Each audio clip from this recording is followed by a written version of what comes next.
السلام علیکم ورحمۃ اللہ وبرکاتہ۔ بسم اللہ الرحمن الرحیم۔ سامعین و ناظرین، آج کا یہ ویڈیو علم الصرف کا پارٹ نمبر 7 ہے۔ اس میں یہ بتلایا جا رہا ہے کہ فعل متعدی اور فعل لازم کو جملے میں کس طرح استعمال کیا جائے گا۔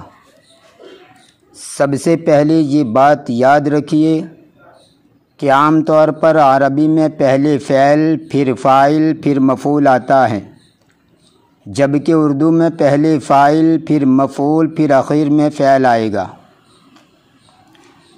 یاد رہے کہ گردان سکھانے میں اردو ترجمے میں سہولت کے لیے پہلے فعل پھر فاعل کا ترجمہ کیا جاتا ہے۔ جیسا کہ آپ اس پیج میں دیکھ رہے ہیں کہ لکھا یہ فعل ہیں اور ریڈ یعنی لال رنگ والا بیک گراؤنڈ والا کالم ان کا فاعل ہے۔ دوسری بات یہ یاد رکھیے کہ فعل متعدی کے فعل ماضی کے ساتھ لگنے والے فاعل کے ساتھ نے ضرور آئے گا، جیسا کہ آپ اس پیج میں دیکھ رہے ہیں کہ آخر میں نے آیا ہے۔ البتہ فعل لازم کے فعل ماضی کے ساتھ لگنے والے فاعل کے ساتھ نے نہیں آئے گا۔ مثلا خرج، نکلا وہ ایک مرد، اس میں نکلا یہ فعل ہیں اور وہ ایک مرد اس کا فاعل ہے، لیکن اس کے ساتھ آخر میں نے نہیں آیا۔ تیسری بات جو میں کہہ چکا ہوں کہ گردان کرنے میں جو مرد کا لفظ آتا ہے اس سے مراد مذکر ہیں، اور عورت کا جو لفظ آتا ہے اس سے مراد مؤنث ہے۔ اب اس کو سمجھیے۔ سب سے پہلے اس پیج کو دیکھیے۔ کتب، لکھا اس ایک مرد نے، کتبہ لکھا ان دو مردوں نے، کتبو لکھا ان سب مردوں نے، کتبت لکھا اس ایک عورت نے، کتبتا لکھا ان دو عورتوں نے، کتبنا لکھا ان سب عورتوں نے۔ اس میں کتب، کتبہ، کتبو، کتبت، کتبتا، کتبنا یہ عربی کا فعل ہے، اور لکھا، لکھا، لکھا، لکھا، لکھا یہ اس کا ترجمہ اردو کے اندر ہے۔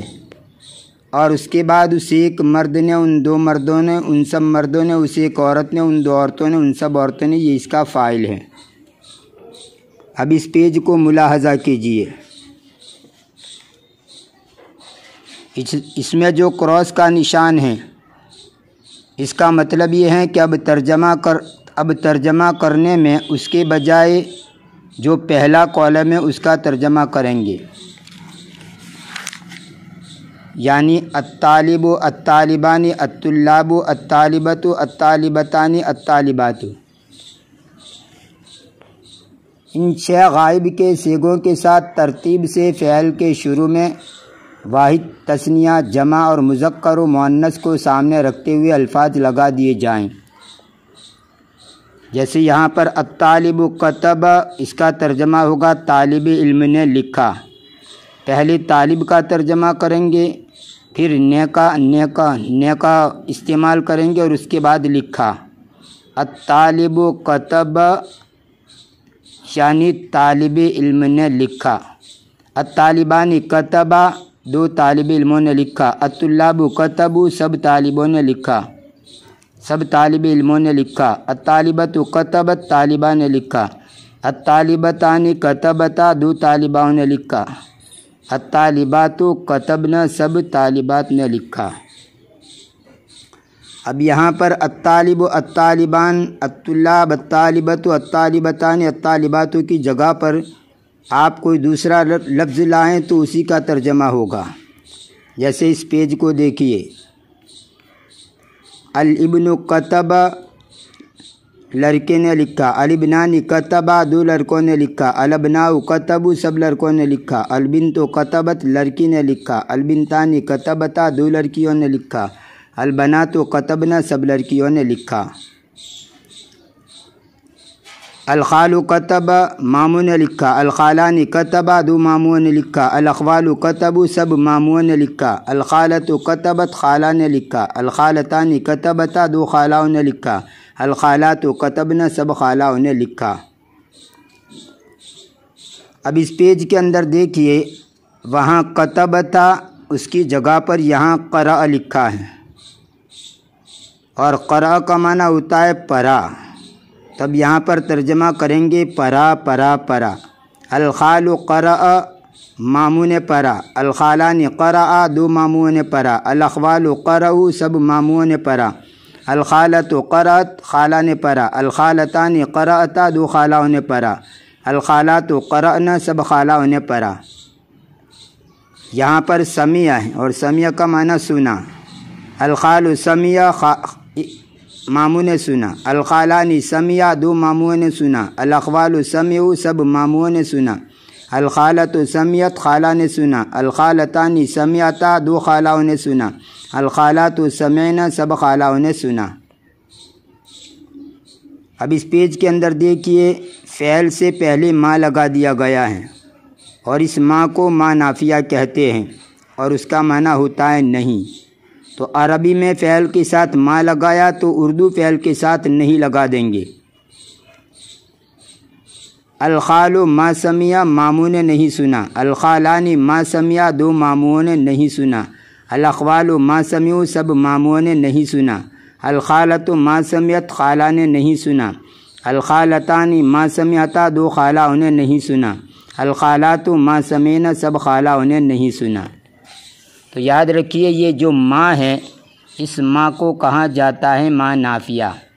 آگے چل کر آپ پڑھیں گے دوسری ما بھی آئیں گے، جیسے ایک ما کا ترجمہ ہوتا ہے کیا، جس ما کا ترجمہ کیا ہوتا ہو اس ما کو استفہامیہ کہا جاتا ہے، اور ایک ما کا ترجمہ ہوتا ہے وہ چیز جو کہ، اس کو ما موصولہ بولتے ہیں، ما موصولہ کہتے ہیں، یعنی جس ما کا ترجمہ وہ چیز جو کہ ہوتا ہو تو وہ ما موصولہ ہے۔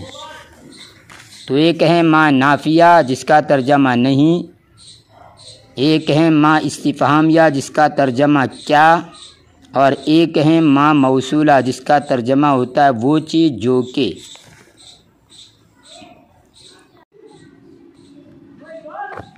اب اس پیج کو دیکھیے،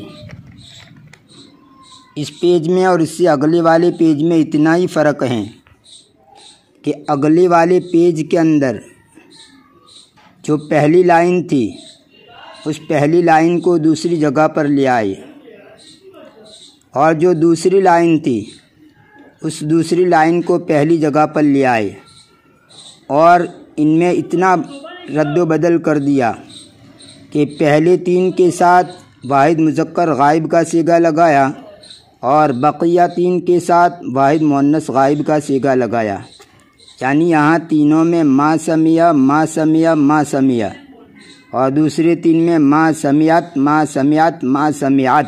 یہاں زیر اس لیے لگا دیا گیا ہے کہ اس کو آگے ملانا ہے، ورنہ یہ تا ساکنی ہے، بس اتنا ہی فرق ہے، ترجمہ میں کوئی فرق نہیں، صرف عبارت کا فرق ہے۔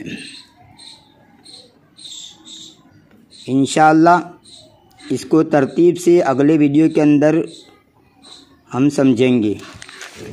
تو اس کا ترجمہ سنیے، ما سمیع الخال ماموں نے نہیں سنا، ما سمیع الخالان دو ماموں نے نہیں سنا، ما سمیع الاخوال سب ماموں نے نہیں سنا، ما سمیعت الخالۃ خالہ نے نہیں سنا، ما سمیعت الخالتان دو خالہ نے نہیں سنا، ما سمیعت الخالات سب خالہ نے نہیں سنا۔ ایک بات یاد رہے کہ جس جملے کے ترجمے کے اندر نہ کا لفظ آتا ہو، یعنی نہیں کا لفظ آتا ہو، تو ایسے جملے کو منفی کہا جاتا ہے، جس کو انگلش کے اندر نیگیٹو سینٹنس کہتے ہیں، اور جس جملے کے اندر نے کا لفظ نہ آتا ہو تو ایسے جملے کو مثبت جملہ کہتے ہیں، جس کو انگریزی کے اندر پازیٹیو سینٹنس کہتے ہیں۔ سامعین و ناظرین، اگر یہ ویڈیو پسند آیا ہو تو لائک کیجئے، شیئر کیجئے، اور اگر ابھی تک آپ نے اس چینل کو سبسکرائب نہیں کیا ہے تو پلیز سبسکرائب کر لیجئے۔ تو چلیے ملتے ہیں اگلی ویڈیو تک کے لیے، فی امان اللہ، الی اللقاء۔